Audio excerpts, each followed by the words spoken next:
আপনি কি জানেন অন্য হাঁসের তুলনায় রাজহাঁস পালনের খরচ কেন 90% পর্যন্ত কম হতে পারে? আবার একই সাথে সামান্য একটি ভুলের কারণে একটি রাজহাঁসের খামার আপনার পুরো পুঁজি ডুবিয়ে দিতে পারে, এমনকি প্রতিবেশীর সাথে বড় ঝগড়াও হতে পারে এই রাজহাঁস পালনের কারণে। হ্যাঁ, রাজহাঁস পালন করে লাভবান হওয়া যতটা সহজ, এর ভেতরে আসল সত্যটা না জানলে লোকসান হওয়ার তার থেকেও সহজ। আপনি যদি সত্যি একটি সফল রাজহাঁসের খামার করতে চান, তবে এটি ফিড বা শেড তৈরি করার আগে আপনার একটি মাত্র জিনিস লাগবে, আর সেটি হলো চারণভূমি বা নিজস্ব ঘাসি জমি।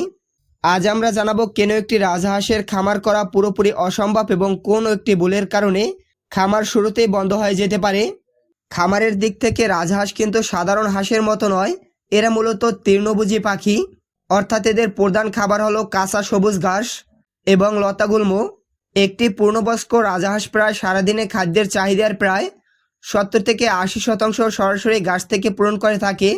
মনে রাখবেন, একটি রাজহাঁসের দেহের আকার যেহেতু বড়, তাই এদের খাবারের চাহিদা বিশাল। এরা প্রচুর পরিমাণে ঘাস খেতে পারে।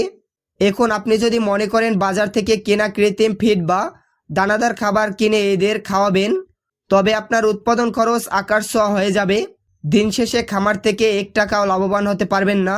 তাই রাজহাঁস পালনের প্রধান শর্ত হলো পর্যাপ্ত ঘাসি জমি বা চারণভূমি থাকতে হবে। তবে চারণভূমি ব্যবহারের ক্ষেত্রে একটি অত্যন্ত গুরুত্বপূর্ণ, সংবেদনশীল এবং শতভাগ সত্য বিষয় মাথায় রাখতে হবে।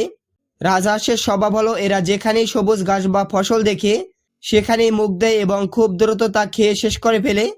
তাই আপনার যদি নিজস্ব ঘাসি জমি বা ঘেরের পাড় না থাকে, তবে কোনো অবস্থাতেই অন্যের জমি বা প্রতিবেশীর ফসলের মাঠে আপনার রাজহাঁস ছাড়া যাবে না।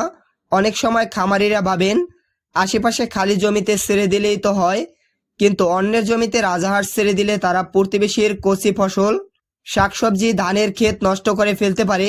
এতে সামাজিকভাবে আপনার হয়রানি হবে, প্রতিবেশীদের সাথে বড় ধরনের বিপদ সৃষ্টি হতে পারে এবং আইনগত সমস্যা তৈরি হতে পারে। তাই রাজহাঁসের খামার করার আগে আপনার নিশ্চিত করুন হাঁস চরানোর জন্য আপনার নিজস্ব জমি বা লিজ নেওয়া পর্যাপ্ত জায়গা আছে কিনা। শতভাগ সঠিক তথ্য হলো শুধুমাত্র ঘাস খেয়ে রাজহাঁস বেঁচে থাকতে পারে না। বাণিজ্যিক খামারে ভালো ফল পেতে হলে সামান্য কিছু বাড়তি যত্ন লাগবে।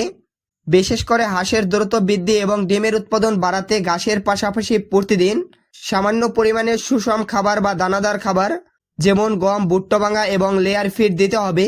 দিনে 2 বার চারণভূমিতে ছাড়ার পাশাপাশি তাদের জন্য পর্যাপ্ত পরিষ্কার খাবার পানির ব্যবস্থা রাখা বাধ্যতামূলক।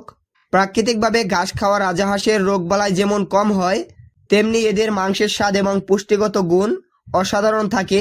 তাহলে মূল কথাটি কি দাঁড়ালো? রাজহাঁস পালন করার আগে চারণভূমির ব্যবস্থা নিশ্চিত করুন, অন্যের জমির ফসল বাঁচিয়ে চলুন এবং সঠিক নিয়মে পুষ্টি দিন।